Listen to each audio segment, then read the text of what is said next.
Hello there. I want us to talk about the thinking of the Word of God.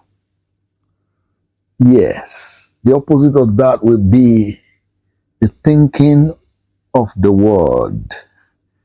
The Word of God, W-O-R-D, and the thinking of the Word, W-O-R-L-D.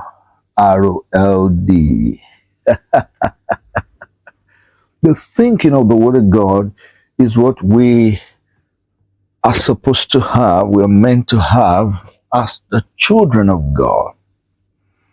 Because it is as we have that we can produce the results of God, the things of God.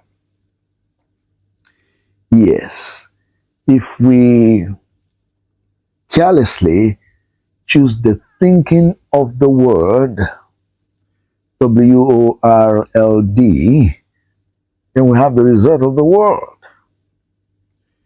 And that is not going to be good at all. The thinking of the Word of God is the thinking of faith. While, on the other hand, the thinking of the Word is the thinking of fear. Because we've got the mind of Jesus Christ, what we are supposed to have is the thinking of the world. And that is why we need to also engage our mind with the Word of God.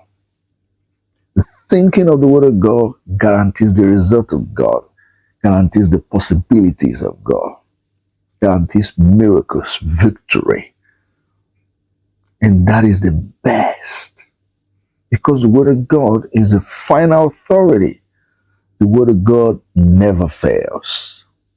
And that is what I want to encourage you to give your heart, your mind to. Devil will want to force the thinking of the world on you. Please don't accept that, because that will paralyze you or make you get the result of the world. Yes, the thinking of the Word of God, the thinking of faith, that is very important. That is how to survive here. And that is why studying the Word of God is non-negotiable. The other time I said the devil wants to get you to that place where you choose the thinking, the views of the world. One of the ways through he does that is that he just connects you to mainstream media for the news. There's nothing bad about being updated about what is going on in your community, in your nation.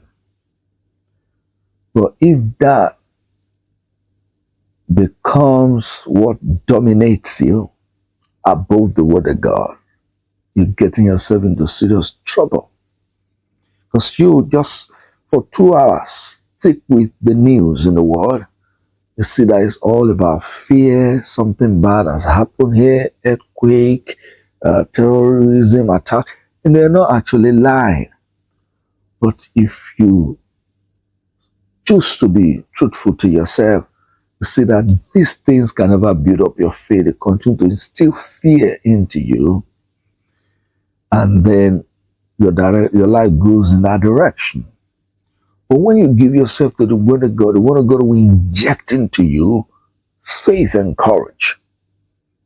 And then your life goes in that direction. So should I stop listening to the news? No. Be updated about what is going on around you. But let the Word of God dominate you. Give more time to the Word of God, to the promises of God, than to what is going on out there. Simple, but very important. The thinking of the Word of God is not the same as the thinking of the world. And whichever you go for determines the direction your life will go. I'm encouraging you to make that choice. Choose the thinking of the Word of God. I receive grace for you today to get yourself soaked into the Word of God. by reading, by studying, listening to teachings like this, yes, I seek grace for you. I rebuke whatever the devil is using to distract you away from the word of God, that which is the final authority. God bless you. Please make this choice and go for it. Go for the thinking of the word of God. Remember, Proverbs 23:7, as a man thinks in his heart, so is he. You continue to think fear, failure, death, that's what you see. If you choose to start thinking the word of God and you're faithful to it, victory is sure for you. The Lord bless you. Like this video for me, subscribe to this channel if you've not done so. Share this video with your friends. Write your comments and keep watching. The Lord bless you. Shalom.